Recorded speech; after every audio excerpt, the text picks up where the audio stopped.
Assalamualaikum warahmatullahi wabarakatuh, saudaraku yang dirahmati Allah.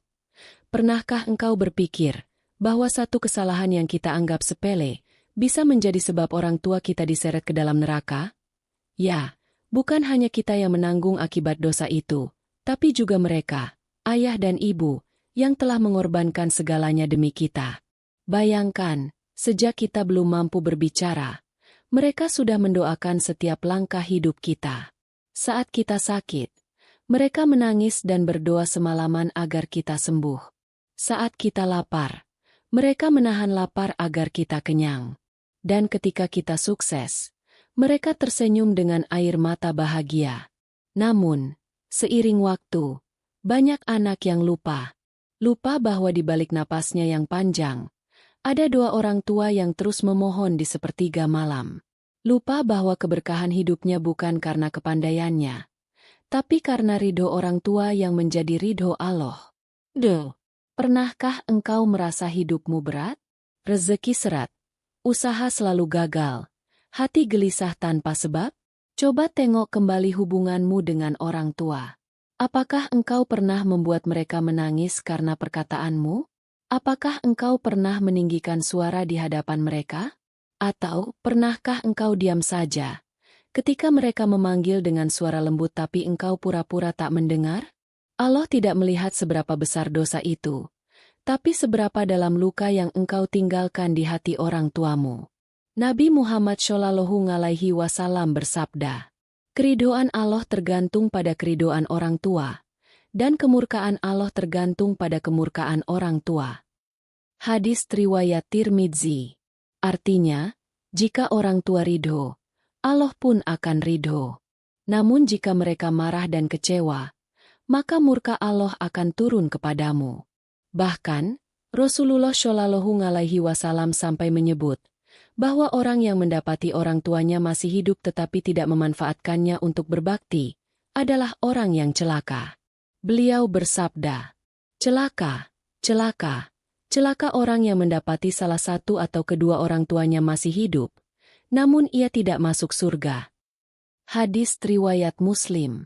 Renungkan, saudaraku, betapa besar dosa seorang anak yang tidak tahu berterima kasih, yang merasa dirinya sudah mampu tanpa restu dan doa orang tua. Durhaka bukan hanya menolak perintah atau membentak, tapi juga ketika kita mengabaikan keberadaan mereka, membiarkan mereka menua dalam kesepian, sementara kita sibuk mengejar dunia. Padahal, setiap langkah kita hari ini adalah hasil dari air mata dan pengorbanan mereka. Setiap napas kita mengandung doa ibu. Setiap kesuksesan kita adalah karena tangan ayah yang terangkat memohon kepada Allah. Maka, sebelum kita menyesal, sebelum terlambat, mari renungkan. Apakah selama ini kita sudah benar-benar membuat mereka bahagia? Atau justru, tanpa sadar, dosa kita telah menjadi beban yang menjerat mereka di akhirat kelak? Astagfirullah. Semoga Allah mengampuni kita yang sering lupa dan lalai terhadap orang tua kita sendiri. Saudaraku, tahukah engkau, dosa yang bisa menyeret orang tua ke neraka bukan hanya karena mereka berbuat maksiat, tapi juga bisa karena ulahlah anak-anaknya sendiri. Sungguh, ada satu dosa yang sering dilakukan tanpa disadari, dosa yang diam-diam menumpuk hingga menjadi bara api di akhirat kelak, yaitu durhaka kepada orang tua. Durhaka itu tak selalu tampak dalam bentuk kekerasan atau kata kasar. Kadang, durhaka itu hadir dalam sikap acuh, diam, dan ketidakpedulian. Durhaka adalah ketika orang tua berbicara, tapi kita tidak mendengarkan. Durhaka adalah ketika orang tua butuh ditemani, tapi kita lebih memilih bermain ponsel. Durhaka adalah ketika kita merasa mereka menyusahkan, padahal dulu merekalah yang menuntun kita berjalan, sujud, bahkan mengenal Allah. Dalam sebuah hadis yang menggetarkan, Rasulullah SAW bersabda, "Semua dosa akan Allah tunda siksaannya sampai hari kiamat, kecuali dosa durhaka kepada orang tua. Maka Allah akan menyegerakan hukumannya di dunia sebelum di akhirat." Hadis riwayat Hakim. Betapa ngerinya. Dosa ini bisa membuat hidupmu hancur tanpa engkau tahu sebabnya. Rezeki terasa sulit, hati gundah, hubungan retak, usaha gagal, dan doa seperti tak menembus langit. Bisa jadi, itu karena air mata orang tua yang menetes karena hatinya terluka oleh sikapmu. Durhaka juga bisa terjadi dalam bentuk menyepelekan nasihat. Banyak anak yang merasa lebih tahu, lebih pintar, lebih modern. Ketika orang tua menasihati, mereka malah membalas dengan logika dan debat. Padahal, setiap kata orang tua lahir dari cinta dan pengalaman panjang. Lebih parah lagi, ada anak yang tidak mendoakan orang tuanya. Padahal doa seorang anak saleh adalah satu-satunya amal yang tetap mengalir setelah orang tua meninggal dunia. Rasulullah Shallallahu Alaihi Wasallam bersabda, apabila manusia meninggal dunia, maka terputuslah amalnya kecuali 3 perkara: sedekah jariah, ilmu yang bermanfaat, dan anak saleh yang mendoakannya. Hadis riwayat Muslim. Coba renungkan. Apakah selama ini kita sudah menjadi anak yang mendoakan? Atau justru menjadi anak yang membuat mereka menanggung dosa karena kelalaian kita? Banyak orang tua yang berakhir dikubur dengan hati terluka. Bukan karena tidak diberi makan, tapi karena tidak lagi diperhatikan. Bukan karena tidak dibelikan rumah, tapi karena tidak lagi diajak bicara dengan lembut. Bukan karena miskin harta, tapi karena miskin kasih sayang dari anak-anak yang dulu mereka besarkan dengan penuh cinta. Saudaraku, jika orang tua kita sudah tiada, dan kita belum sempat meminta maaf, maka tangisan pun tidak akan menghapus dosa durhaka. Yang bisa kita lakukan hanyalah bertaubat sungguh-sungguh dan memperbanyak doa untuk mereka. Jangan tunggu sampai penyesalan datang di kuburan. Karena di sana, tidak ada lagi kesempatan untuk memeluk, mencium tangan, atau mengucap kata maaf. Maka mulai hari ini, mari berjanji di hadapan Allah. Kita akan menjadi anak yang berbakti. Kita akan mengucapkan kata lembut setiap berbicara dengan orang tua. Kita akan mendoakan mereka setiap hari, karena mungkin doa itulah yang kelak menjadi penyelamat mereka dari api neraka. Saudaraku, di antara kisah yang paling menyayat hati dalam sejarah umat Islam adalah kisah seorang anak yang menangis di atas kuburan ibunya, memohon ampunan kepada Allah, menjerit dengan sesal yang tak berujung. Anak itu bernama Abdullah. Ia tumbuh dalam keluarga saleh. Ibunya adalah wanita yang taat beribadah dan lembut hatinya. Sejak kecil, sang ibu selalu membimbingnya untuk dekat kepada Allah, mengajarinya doa, dan menuntunnya agar menjadi anak yang berakhlak mulia. Namun, seperti banyak anak muda lainnya, Abdullah tumbuh menjadi anak yang keras kepala. Ia merasa tahu segalanya, tak mau dinasihati, dan sering mengabaikan perkataan ibunya. Setiap kali ibunya memintanya sholat, Abdullah berkata, "Nanti Bu, aku masih sibuk." Setiap kali ibunya memintanya belajar Al-Quran, Abdullah menjawab, "Sudahlah Bu, aku sudah tahu." Dan setiap kali ibunya mengingatkan agar tidak bergaul dengan teman yang buruk, Abdullah malah tersinggung dan pergi meninggalkan rumah. Hari demi hari, sang ibu hanya bisa berdoa dengan mata sembab, memohon agar Allah melembutkan hati anaknya. Namun waktu tak pernah menunggu. Hingga suatu malam, ibunya jatuh sakit parah. Abdullah pulang terlambat. Saat ia membuka pintu rumah, ibunya sudah terbaring lemah di tempat tidur. Nafasnya tersengal, suaranya pelan. "Nah, ibu hanya ingin melihatmu sholat sekali saja, dengan hati yang ikhlas." Abdullah menunduk. Tapi kesombongan masih menutup hatinya. Ia diam saja. Tak lama kemudian, ibunya tersenyum lembut. Lalu matanya terpejam untuk selamanya. Sejak hari itu, dunia Abdullah berubah menjadi gelap. Ia menyesal, tapi sudah terlambat. Setiap malam, ia mendatangi kuburan ibunya. Ia menangis di sana, meratap, menyesali segala perkataannya yang kasar, semua perintah yang ia abaikan, dan doa yang tak pernah ia balas. Dalam tangisnya, ia berkata, "Ibu, jika aku bisa memutar waktu, aku ingin kembali ke masa itu, mendengarkan setiap nasihatmu, memelukmu, mencium tanganmu, dan meminta maaf. Tapi sekarang semua sudah terlambat." Suatu malam, ia tertidur di samping makam ibunya. Dalam mimpinya, ia melihat sang ibu datang, mengenakan pakaian putih, dengan wajah bercahaya. Tapi cahaya itu redup di matanya. Sang ibu berkata dengan suara lembut namun bergetar, "Nak, air matamu tak akan mengubah takdir. Ibu menangis untukmu setiap malam saat masih hidup, tapi engkau tak pernah peduli. Kini, tangismu tak akan bisa membebaskan dosa durhaka yang telah engkau perbuat." Abdullah terbangun dengan air mata yang deras. Ia bersujud di tanah, menangis, menjerit memohon ampunan.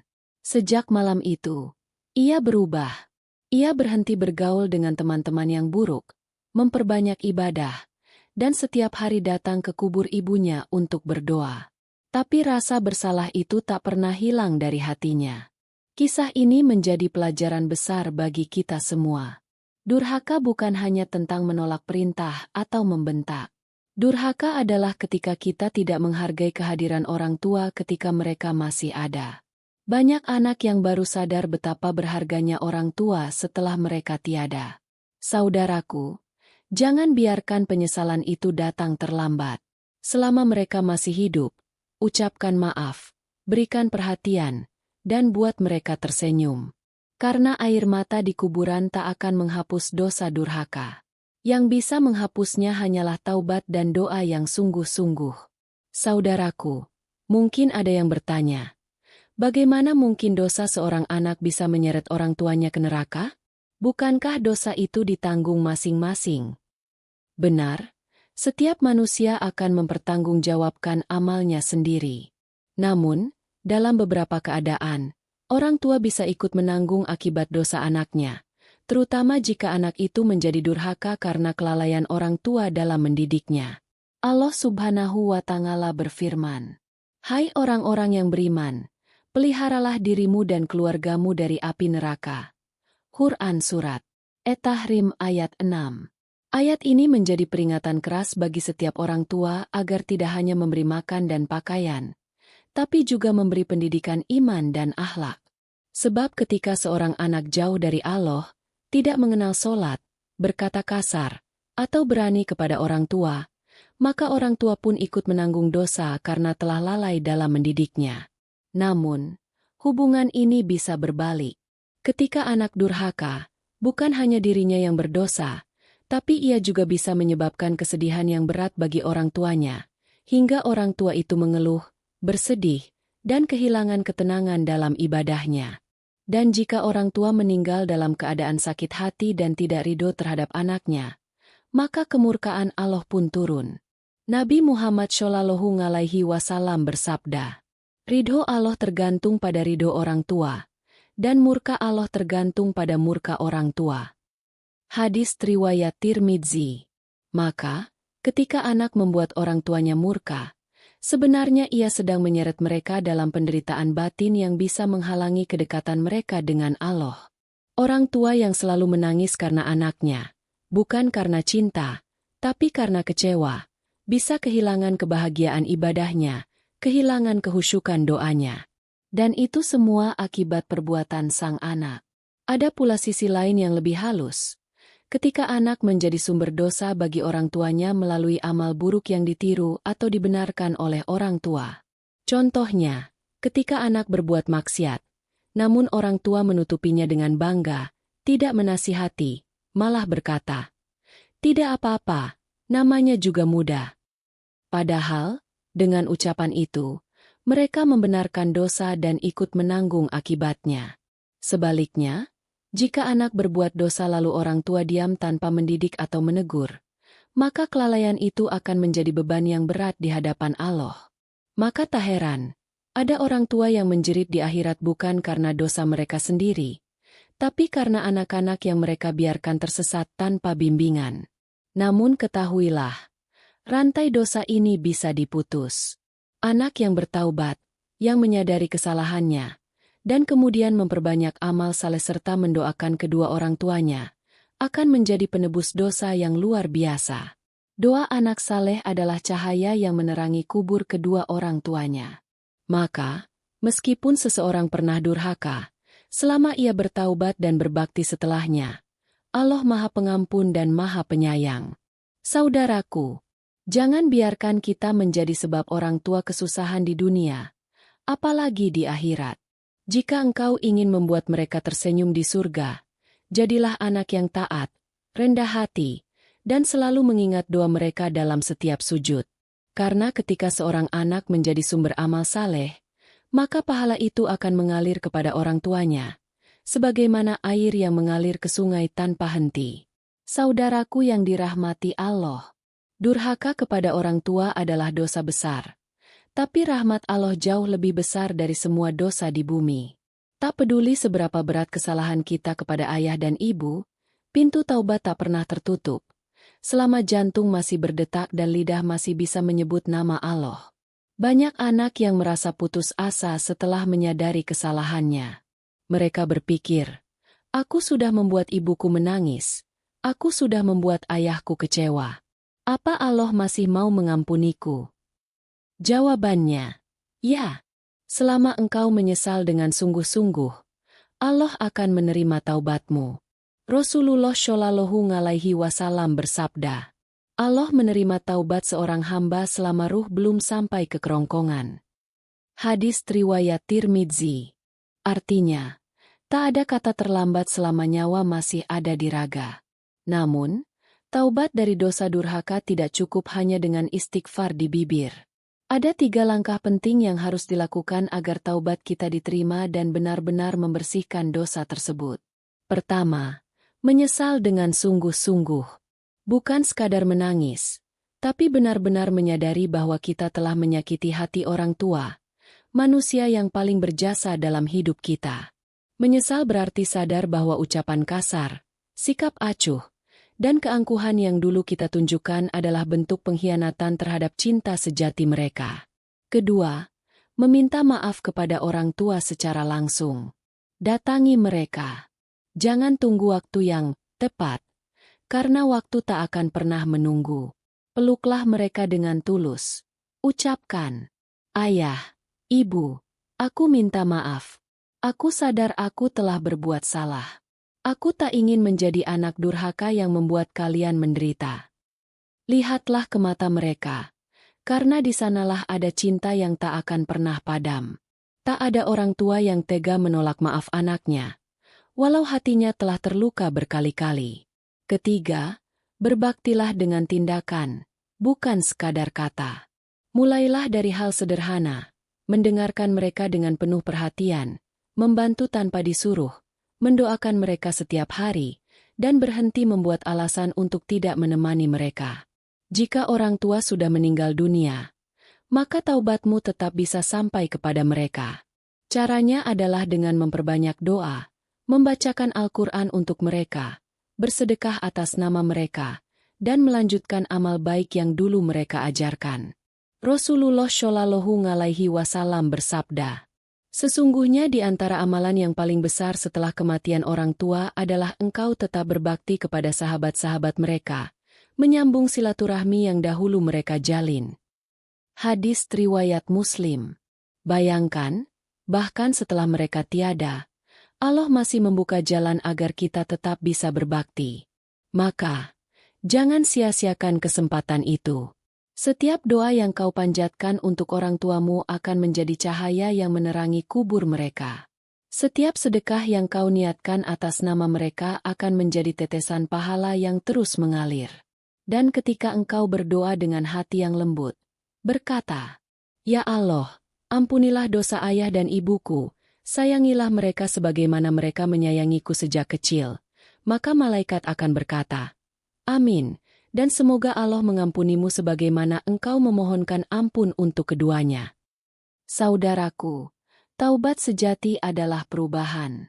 Bukan hanya di bibir, tapi di hati dan perbuatan. Karena orang tua tidak butuh kata, maaf, yang indah. Mereka hanya butuh melihat anaknya kembali menjadi anak yang lembut dan rendah hati. Mulailah hari ini. Jangan tunggu hari esok. Karena penyesalan tidak bisa mengembalikan waktu, tapi bisa menyelamatkan akhiratmu. Saudaraku yang dimuliakan Allah, Setiap napas yang kita hirup hari ini adalah kesempatan untuk memperbaiki diri.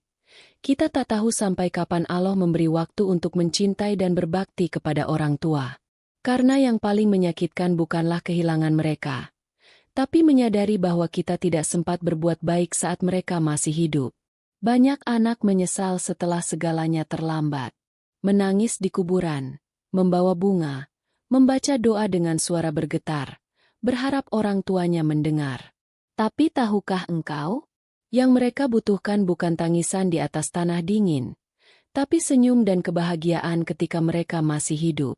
Sebelum video ini berakhir, renungkanlah, kapan terakhir kali engkau berkata, "Aku sayang ayah, ibu"? Kapan terakhir kali engkau memeluk mereka tanpa alasan? Dan kapan terakhir kali engkau mendoakan mereka dengan sepenuh hati? Kita sering memuliakan orang lain, tapi lupa bahwa dua manusia paling mulia dalam hidup kita ada di rumah sendiri. Kita sering bersikap lembut kepada teman, tapi berkata kasar kepada ibu. Kita sering memberikan hadiah kepada kekasih, tapi lupa menanyakan kabar ayah yang bekerja keras tanpa pamrih. Allah menjadikan berbakti kepada orang tua setara dengan ibadah kepadanya. Dalam Al-Quran, Allah berfirman, "Bersyukurlah kepadaku dan kepada kedua orang tuamu. Hanya kepadaku tempat kembalimu." Quran Surat Luqman ayat 14. Ayat ini adalah pengingat bahwa syukur kepada Allah tak akan sempurna tanpa syukur kepada orang tua. Maka saudaraku, mulai hari ini, mari kita ubah cara kita memperlakukan mereka. Jika orang tua masih hidup, sambangi mereka. Bantu pekerjaan mereka. Dengarkan cerita mereka. Doakan setiap kali engkau selesai sholat. Dan jika mereka sudah tiada, jangan biarkan kuburnya sepi tanpa doa. Kirimkan Al-Fatihah, sedekah, dan amal baik atas nama mereka. Karena doa anak saleh adalah hadiah paling berharga bagi kedua orang tua di alam kubur. Rasulullah Shallallahu Alaihi Wasallam bersabda, "Sesungguhnya amal anak Adam akan terputus ketika ia meninggal, kecuali 3 hal, sedekah jariah, ilmu yang bermanfaat, dan anak saleh yang mendoakannya." Hadis riwayat Muslim. Anak saleh bukan hanya yang rajin sholat, tapi juga yang tahu berterima kasih kepada orang tua, yang menjaga nama baik mereka, dan yang terus mendoakan mereka bahkan setelah wafat. Dan ingatlah, tidak ada manusia yang sempurna. Mungkin orang tua kita pernah salah, mungkin mereka pernah marah, tapi cinta mereka tak pernah pudar. Mereka bukan malaikat, tapi cinta mereka lebih murni dari apapun di dunia ini. Memaafkan mereka adalah bentuk bakti tertinggi, sebagaimana mereka selalu memaafkan kita tanpa diminta. Akhirnya, marilah kita tutup renungan ini dengan doa bersama. Ya Allah, ampunilah dosa-dosa kami dan dosa kedua orang tua kami. Sayangilah mereka sebagaimana mereka menyayangi kami sejak kecil. Jadikan kami anak-anak yang berbakti, lembut hati, dan menjadi sebab kedua orang tua kami tersenyum di surgamu. Amin ya Robbal Alamin. Sahabat-sahabatku yang dirahmati Allah, semoga kisah dan nasihat dalam video ini menjadi renungan bagi kita semua, agar tak pernah lagi menunda berbakti kepada orang tua. Ingatlah, surga ada di bawah telapak kaki ibu, dan ridho Allah tergantung pada ridho orang tua. Kalau video ini menyentuh hatimu, jangan lupa tekan tombol like sebagai tanda cinta kita pada orang tua. Bagikan video ini ke teman, keluarga, dan grup WhatsApp MU, agar semakin banyak yang sadar betapa besar dosa durhaka itu. Dan yang paling penting, tekan tombol subscribe serta nyalakan lonceng notifikasinya, agar kamu tak ketinggalan kisah dan renungan Islami lainnya yang bisa menuntun kita menuju jalan surga. Doakan juga agar channel ini terus istiqomah menyebarkan kebaikan dan mengingatkan dalam kebenaran. Semoga setiap kali kamu menekan tombol like, share, dan subscribe, itu menjadi amal jariah yang terus mengalir pahalanya, karena lewat tanganmu, banyak hati yang tersentuh dan banyak jiwa yang kembali kepada Allah. Terima kasih sudah menonton sampai akhir. Semoga Allah memberkahi langkahmu, melapangkan rezekimu, dan mengampuni dosa-dosamu serta kedua orang tuamu. Amin ya Robbal Alamin. Wassalamualaikum warahmatullahi wabarakatuh.